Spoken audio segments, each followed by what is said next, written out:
Bonjour à toutes et à tous et bienvenue dans notre nouveau podcast sur 8e étage. Cette semaine, notre journaliste Capucine Jaffé nous a emmenés à Tunis dans des cafés réservés aux hommes où les femmes sont difficilement acceptées. Pour découvrir ce grand reportage, je vous rappelle qu'il suffit de cliquer sur le lien dans la description du podcast. Et pour ce podcast, nous avons donc décidé de nous pencher sur la place des femmes dans la société tunisienne. Et avec nous, pour en parler, Nadia Chaban, militante politique engagée pour les droits des femmes notamment. Nadia Chaban, bonjour. Bonjour. Alors déjà, pour commencer, est-ce que vous pouvez nous expliquer les principales problématiques auxquelles les femmes doivent faire face au sein de la société tunisienne? Alors, les principales problématiques, on va les retrouver à peu près comme celles qu'on retrouve partout ailleurs dans le monde, c'est les questions liées aux violences. Donc, les violences provenir d'un statut inégalitaire, c'est le cas par rapport à la succession. Par exemple, en Tunisie, les femmes n'héritent pas autant que les hommes, elles héritent de moitié.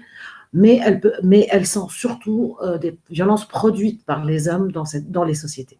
Donc, on va retrouver aussi bien les violences dans l'espace public, telles que type harcèlement, sexisme, insultes et autres, mais on va retrouver également de la violence intramuros, c'est-à-dire à l'intérieur des foyers et dans les familles, donc tous les types de violences. Et c'est quasiment il y a également des violences économiques qui concernent essentiellement l'accès à un salaire égalitaire, c'est-à-dire que dans la fonction publique, le problème ne se passe pas, mais dans le secteur privé, il y a des inégalités salariales et également des inégalités dans l'accès aux responsabilités. C'est-à-dire que vous allez trouver beaucoup moins de femmes au haut de la hiérarchie dans les entreprises, mais également dans la fonction publique, où je crois que le taux d'encadrement pour les femmes à l'exécutif, au plus haut de l'échelle, je crois qu'il est le taux de présence des femmes, en tout cas au plus haut de l'échelle, est entre 3 et 7%. Donc on est quand même sur quelque chose d'extrêmement bas.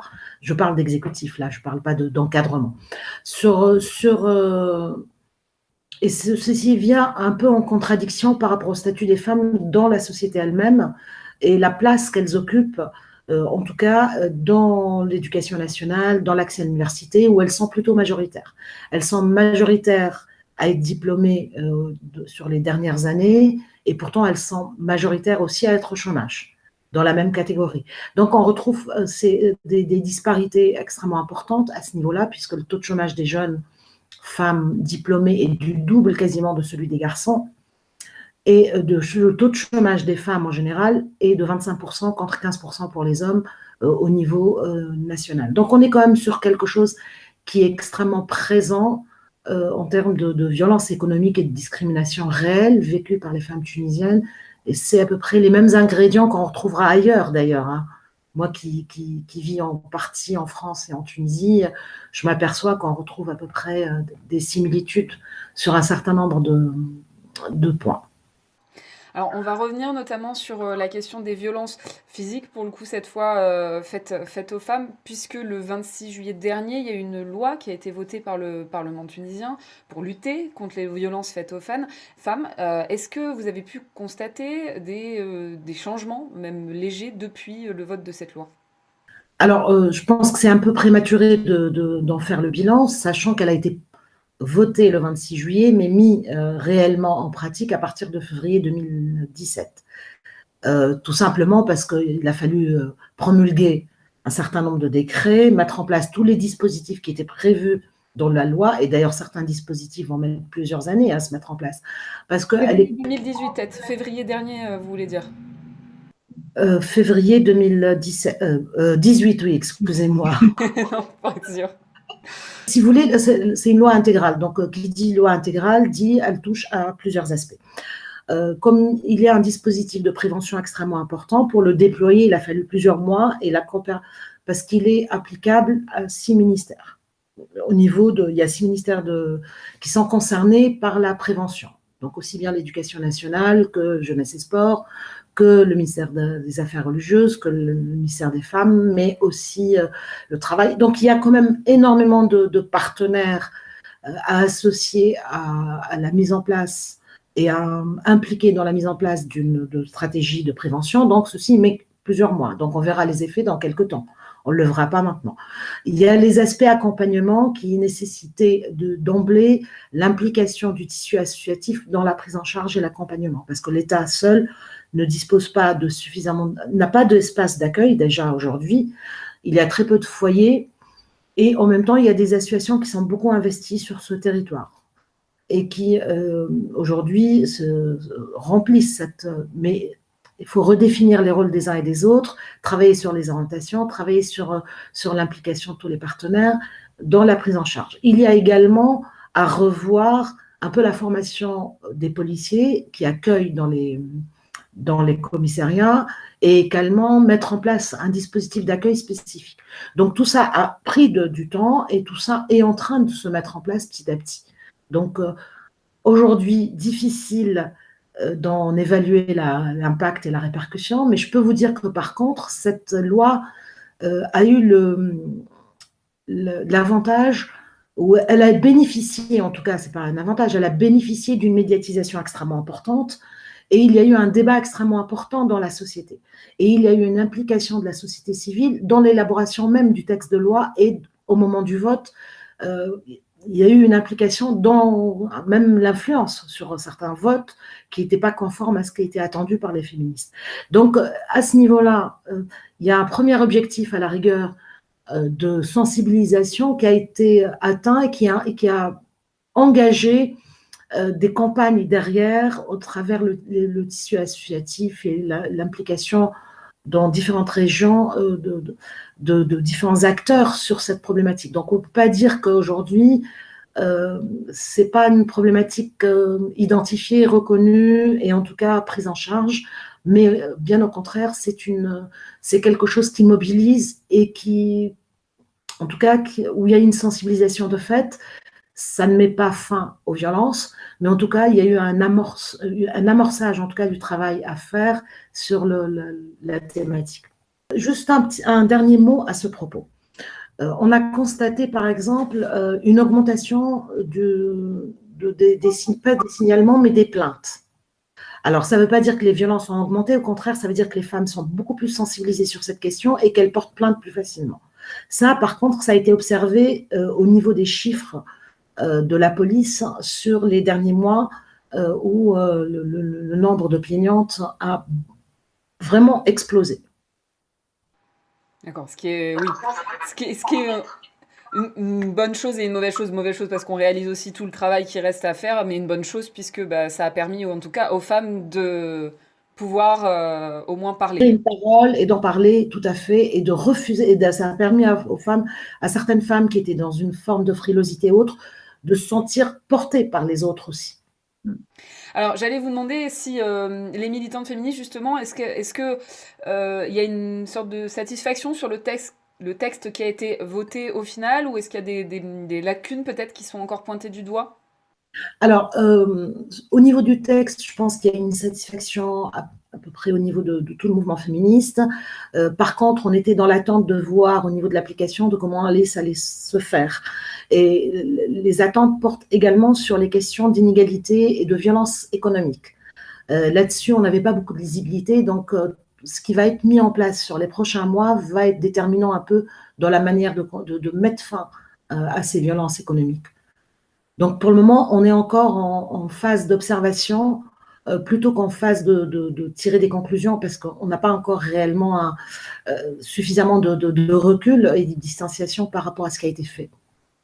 Alors, il y a un an, vous déclariez dans une interview que 47,6% des femmes âgées de 18 à 64 ans ont déclaré avoir subi au moins une des formes de violence durant leur vie.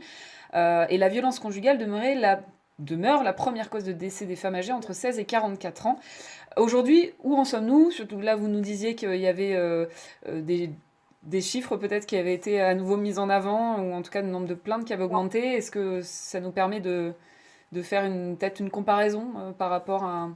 Alors, il n'y a pas de nouveaux chiffres au niveau des violences conjugales. On ne peut pas donner aujourd'hui une évaluation autre que ce qui a été présenté lors de cette étude. Vous savez, pour faire des études exhaustives de cette ampleur-là, ça nécessite quand même beaucoup de temps et de moyens, et en même temps, il faut un objectif. Pourquoi on met en place je pense que toutes les études qui vont se faire dans l'avenir vont être sur des évaluations et des comparatifs sur les évolutions. Par contre, il y a une autre étude qui a été effectuée, c'est sur les violences dans l'espace public, qui a révélé que les femmes, entre-temps, c'est-à-dire que subissaient à plus de 70% des femmes ont révélé qu'elles ont subi au moins une fois une violence verbale, sexisme, ou harcèlement, ou attouchement, ou tout autre type de violence dans l'espace public. Par la suite, il y a eu des enquêtes plutôt ciblées sur des régions. Donc, il n'y a pas eu une enquête nationale telle que celle-ci de reproduite, mais il y a eu des enquêtes sectorielles dans le milieu professionnel, par exemple, par rapport aux femmes rurales. Il y a eu une petite enquête qui a été faite sur la région de Sidi-Bouzid. Il y a eu d'autres, donc là, on est sur les violences économiques. Il y a eu d'autres enquêtes de fait, mais on ne peut pas dire qu'il y a aujourd'hui une enquête nationale de la même ampleur de reproduite. On peut pas essayer on peut pas se rendre compte de l'évolution du coup de ces violences. Est-ce qu'elles sont en train de décliner? Est-ce qu'elles augmentent à l'inverse? Moi, je pense que c'est un peu prématuré. De toute façon, on peut pas, des chiffres, on ne peut pas les faire parler tous les ans sans qu'on ait réellement une unité Là, la loi, elle vient d'être votée. Elle vient de rentrer en vigueur. Elle est rentrée en vigueur en février 2018, donc seulement à peine 2 mois et demi. Donc, pour mesurer réellement de l'impact, il faut quelque temps. Il faut du temps. Et c'est un peu prématuré. Alors, j'allais revenir sur cette enquête dont vous parliez, effectivement, sur les violences dans l'espace public. Est-ce que aujourd'hui, les femmes tunisiennes, est-ce qu'elles craignent de marcher dans la rue? Quel est leur sentiment finalement vis-à-vis de leur présence dans l'espace public? Non, elles ne craignent pas d'occuper l'espace public ou de sortir dans la rue parce qu'elles sont extrêmement nombreuses à y être. Mais effectivement, il y a des espaces où elles sont moins à l'aise que d'autres. Dans certains quartiers, elles vont se retrouver confrontées à un peu plus de sexisme ou un peu plus d'interpellation. Mais par contre, non, elles ne sont pas du tout sur une... c'est-à-dire qu'aujourd'hui, moi je m'aperçois par exemple qu'il y a un débat en France sur la pénalisation du harcèlement de rue. Je pense que ce même débat pourrait avoir de la même manière en Tunisie, parce que sachant que le harcèlement de rue est beaucoup plus important en Tunisie peut-être qu'en France même. En tout cas, au niveau des déclarations des femmes, quand elles sont 78% à dire qu'elles ont subi au moins une fois dans leur vie, c'est que c'est quelque chose quand même d'assez important et de banalisé dans la société. Il n'y a pas une vraie prise de conscience aujourd'hui de la part des hommes de ce que ça représente comme violence, de ce que ça incarne comme agression envers les femmes. Et donc, vous avez une confusion entre... et en même temps, il y a tous les aspects un peu de drague lourde qui sont pour les femmes vécues comme une violence et une agression, et qui pour les hommes sont de la drague tout court. Donc là, il n'y a pas une véritable prise de conscience de la part des hommes par rapport à tous ces aspects. Et là, il y a un vrai travail à faire sur la durée pour modifier les comportements et les attitudes. Et donc, pour revenir à votre thématique de la semaine dernière qui portait sur, par exemple, les cafés publics, aujourd'hui, il y a un certain nombre de cafés en Tunisie où il y a très peu de femmes, où il n'y a quasiment pas de femmes. Ou s'il y a une femme qui rentre, c'est par accident parce qu'elle n'a pas le choix. Parce qu'elle a besoin de se poser à un moment X, et que sur tout le territoire où elle est présente, il n'y a pas de café réellement où elle se sentirait à l'aise, et parce qu'il y a une mixité présente déjà d'emblée. Il y a deux aspects sur cette question des cafés. Les cafés ne sont pas interdits aux femmes. C'est important de le dire. C'est-à-dire qu'il n'y a pas d'interdiction ni de la part des patrons de café, ni par la loi, ni par rien. Il n'y a pas de choses qui stipulent cette interdiction. Par contre, c'est une question de se sentir à l'aise dans un endroit. Quand vous vous retrouvez dans un endroit enfumé où les hommes sont en train de jouer aux cartes et où ça regarde du foot à fond, déjà, l'espace n'est pas du tout accueillant pour les femmes qui ne sont pas du tout sur le même mode de vie et les mêmes attentes. Donc, l'espace prédispose déjà à une espèce de forme d'exclusion parce qu'ils ne tenant pas compte réellement des envies des deux types de publics. Et d'autre part, les habitudes de fréquentation de café sont beaucoup plus récente pour les femmes, si je puis dire, c'est quelque chose qui a commencé avec la scolarisation des filles, avec l'occupation de l'espace public, avec la sortie des femmes dans la rue, c'est-à-dire dans les années 70-80. C'est pas quelque chose d'ancré historiquement et faisant partie de leur quotidien. Une femme ne quittait pas chez elle pour aller au café et rentrer. C'était plutôt des habitudes masculines dans nos sociétés d'avant. Donc, il y a la fréquentation du café par les filles aujourd'hui. On se donne rendez-vous dans ces lieux, mais en même temps, on sélectionne des lieux qui nous correspondent plus ou qui ressemblent plus à ce qu'on a envie de voir et d'y voir. Mais du coup, ça crée aussi deux catégories de cafés. Il y a les cafés qui ne sont pas fréquentés par les femmes, et notamment les cafés populaires pour la majorité, sont plus moins chers et beaucoup plus accessibles financièrement. Et du coup, ça exclut les femmes réellement. Ça les cantonne ou ça les oblige à aller dans des espaces qui sont plus chers finalement et dans des lieux plus sélectionnés. Oui, on en parlait dans notre reportage effectivement des salons de thé, mais qui au final avaient des prix bien plus élevés, donc qui était aussi une forme de discrimination quelque part. Tout à fait. Donc, du coup, c'est dans les quartiers populaires que les femmes sont quelque part exclues financièrement euh, parce qu'elles ne peuvent pas fréquenter les lieux où la mixité est la règle, de fait. Alors, ce n'est pas la règle en termes de droit, mais de fait, parce que c'est extrêmement cher et parce que ce n'est pas du tout accessible financièrement. Et donc, du coup, on se retrouve comme ça avec mais on observe quand même des changements et des petites évolutions. Il y a des petites buvettes et des petits cafés populaires et cafétérias qui sont un peu plus jeunes en public et du coup qui sont mixtes dans ces mêmes quartiers où il n'y avait pas d'espace pour les femmes de cet ordre-là, de cette nature-là. Donc les changements sont en cours aussi, on les observe, on le voit. Et on commence à constater des changements dans les habitudes également, des plus jeunes dans les femmes.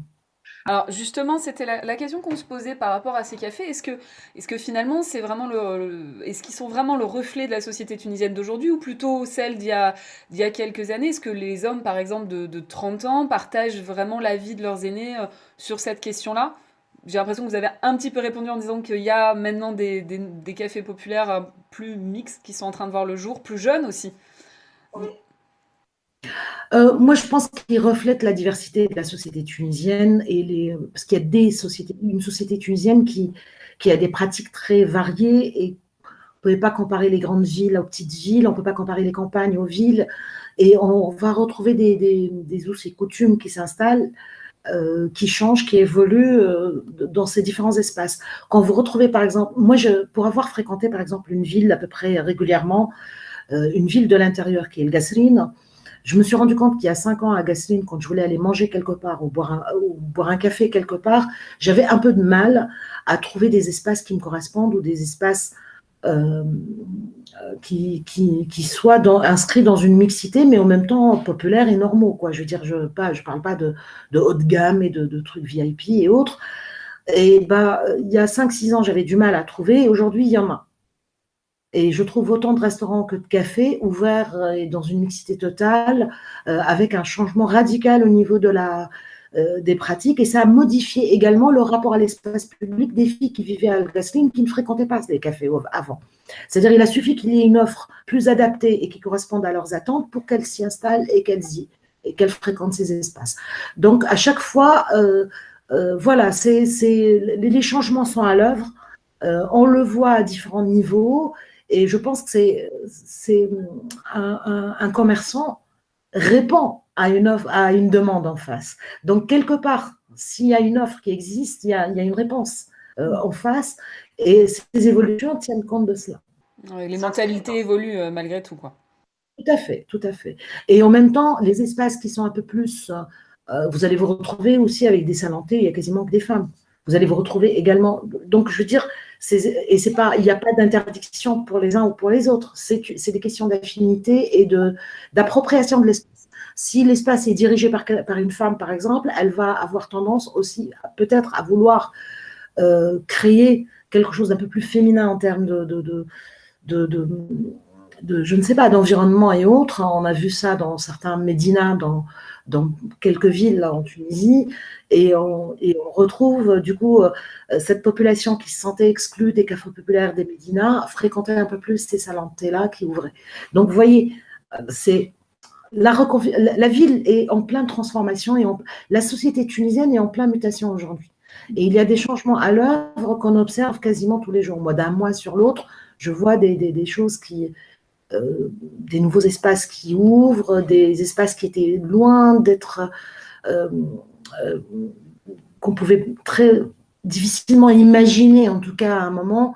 Et pourtant, aujourd'hui, ils sont là et ils font partie du paysage et ils s'inscrivent un peu dans la durabilité et dans le tissu des villes. Hein. Donc, voilà, c'est comme tous les espaces culturels qui sont en train d'ouvrir. Il y a beaucoup de filles, d'ailleurs, qui sont à l'origine de ces espaces-là. Hein. Ce n'est pas par hasard non plus qu'elles aient envie d'ouvrir un espace qui va au-delà du café.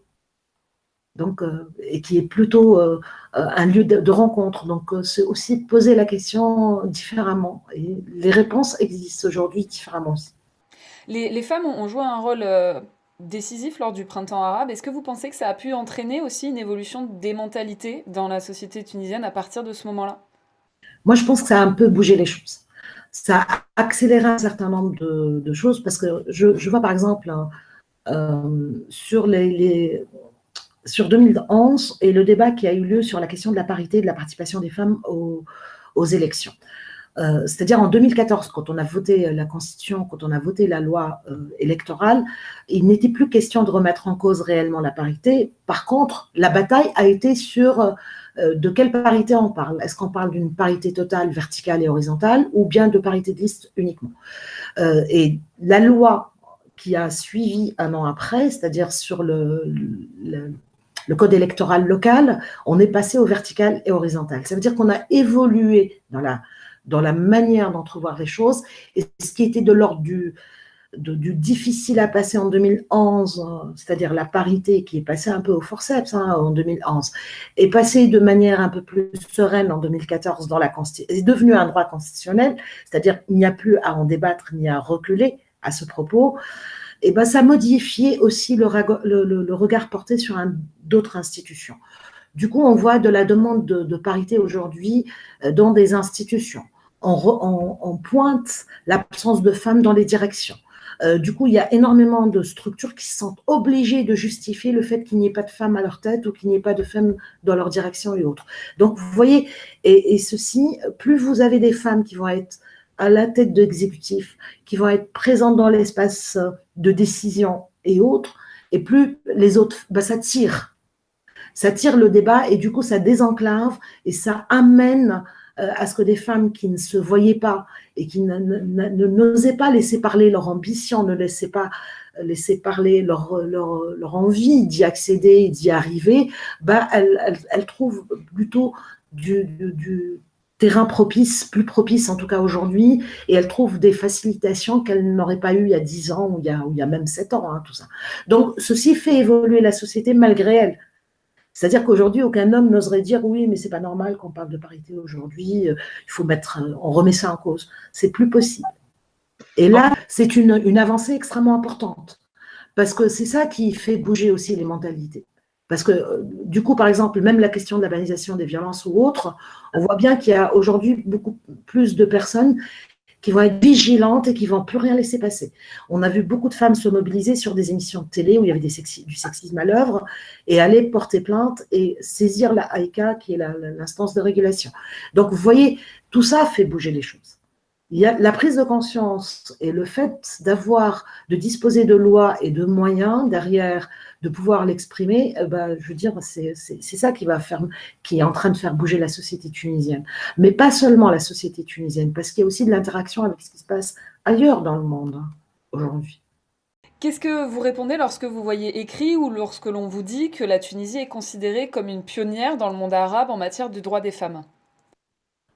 C'est vrai qu'au niveau statutaire et avec le code du statut personnel dont disposaient les Tunisiennes depuis 1956, on était un peu singulière, un peu dans cette région. Mais je pense qu'entre-temps, il y a eu des évolutions qui ont été observées aussi, et il y a eu des acquis par rapport aux femmes marocaines ou algériennes, et il y a eu des avancées dans le débat. Je pense qu'au niveau du débat, on en est à peu près au même niveau. C'est au niveau du statut et des lois qu'on est en avance. Je parle en tout cas de l'Algérie et du Maroc. On retrouve d'ailleurs le même débat aujourd'hui sur l'égalité salariale au Maroc. On a vécu le même débat sur les questions de violence et ça continue. On continue à parler également des questions de violence en Algérie et de parité. Donc, vous voyez, on retrouve à peu près des débats similaires sur ces trois espaces. Mais effectivement, au niveau des obtentions de droits et des statuts, les autres pays ont encore les féministes ou les femmes ont encore du chemin à faire et c'est en train de se faire. Donc effectivement, on a joué un peu les locomotives peut-être pour d'autres et, et je pense qu'aujourd'hui, ce qui se passe en Arabie Saoudite, ce qui se passe aussi dans d'autres territoires est assez important et il faut qu'on continue à jouer un peu ces locomotives. Si les femmes se reconnaissent en nous et ont envie de faire évoluer et qu'elles trouvent en tout cas un modèle qui soit pas qui leur ressemble plus de point de vue civilisationnel ou culturel, oui, pourquoi pas. Mais je veux dire, oui, effectivement, c'est un statut qui était singulier au départ et qui aujourd'hui tend à être un peu celui vers lequel tendent à aller toutes les femmes dans cette région du monde. Alors justement, comment on peut expliquer... Le 21e siècle, je pense que c'est les femmes qui vont être au premier rang dans tous ces pays-là pour faire avancer les choses, parce qu'on voit bien qu'il y a un rapport, il y a aujourd'hui tout ce qui est en train de se faire dans plusieurs États, en tout cas, et qui vont vers la consolidation des libertés, vers l'ouverture, vers l'instauration de la tolérance, vers les luttes contre la radicalisation et autres, c'est beaucoup de femmes qui sont engagées sur tous ces territoires. Donc pour vous, ouais, la femme prend ou reprend sa place en tout cas dans... Tout à fait, tout à fait. Il y a un travail de conquête qui est en train de se faire et qui va continuer à avancer aujourd'hui. Et quel serait du coup, vous parliez des statuts, des lois au niveau de la Tunisie, vous étiez peut-être un petit peu plus avancé, effectivement, en tout cas par rapport à l'Algérie et le Maroc, vous le disiez. Quel serait là le prochain combat au niveau des statuts, des lois qu'il faudrait mener? Vous parliez de la violence économique, vous parliez de l'héritage aussi. Alors pour nous, ça rejoint la question économique, hein, l'héritage, parce qu'il est au cœur même de la répartition des richesses et des inégalités de départ. C'est-à-dire quand l'héritage déjà prive les femmes de la moitié, c'est leur donner la moitié des moyens pour démarrer aussi une activité économique, c'est leur donner la moitié de patrimoine aussi pour pouvoir s'appuyer dessus, pour pouvoir compter. Donc, au cœur des inégalités économiques, la question de l'héritage est incontournable. Aujourd'hui, on ne peut plus continuer à faire comme si ce n'est pas quelque chose de fondamental et quelque chose de central. Et en même temps, il y a tous les aspects d'égalité de chance et une vraie stratégie nationale à mettre en place. Et là, ce n'est pas forcément en termes de loi, mais en termes par décret ou par circulaire. On pourrait faire avancer ce dossier sur les questions d'égalité de chance et une stratégie nationale sur la lutte contre les inégalités salariales dans le secteur privé et en même temps sur les questions du statut des femmes dans le secteur agricole qui, pour moi, est aussi central et où il y a un vrai travail sur le fond à faire. Là, pour le moment, il y a eu quelques ajustements, mais ça ne règle pas le problème sur le fond. Le problème, il est statutaire et moi, je pense qu'il faut s'attaquer au statut de saisonnier agricole qui est incontournable aujourd'hui et qu'on ne peut plus faire l'impasse sur ce statut qui génère de l'inégalité d'office, puisqu'il permet une forme d'informel organisé. Donc, tout simplement. Et comme c'est majoritairement des femmes dans ce secteur qui exercent, donc elles en sont encore plus victimes que d'autres. Et il ne s'agit pas uniquement de travailler sur une couverture sociale ou sur essayer de réduire ou d'assister les femmes du secteur, mais je pense qu'il y a un vrai chantier à élaborer sur le statut lui-même et sur l'existence de ce statut. En tout cas, encore beaucoup de travail à Les venir. inégalités économiques sont au centre des lois à élaborer aujourd'hui pour mettre fin aux inégalités, en tout cas, et aux violences que la société exerce sur les femmes encore. Très bien. Ben, en tout cas, merci beaucoup Nadia Chaban d'avoir pris le temps de nous expliquer tout ça et de nous expliquer la place de la femme dans la société tunisienne. Merci bien. Et donc, je rappelle à nos internautes que si vous souhaitez lire donc ce grand reportage, il suffit de cliquer sur le lien dans la description du podcast. Et je vous dis donc à la semaine prochaine pour un nouveau podcast sur 8e étage.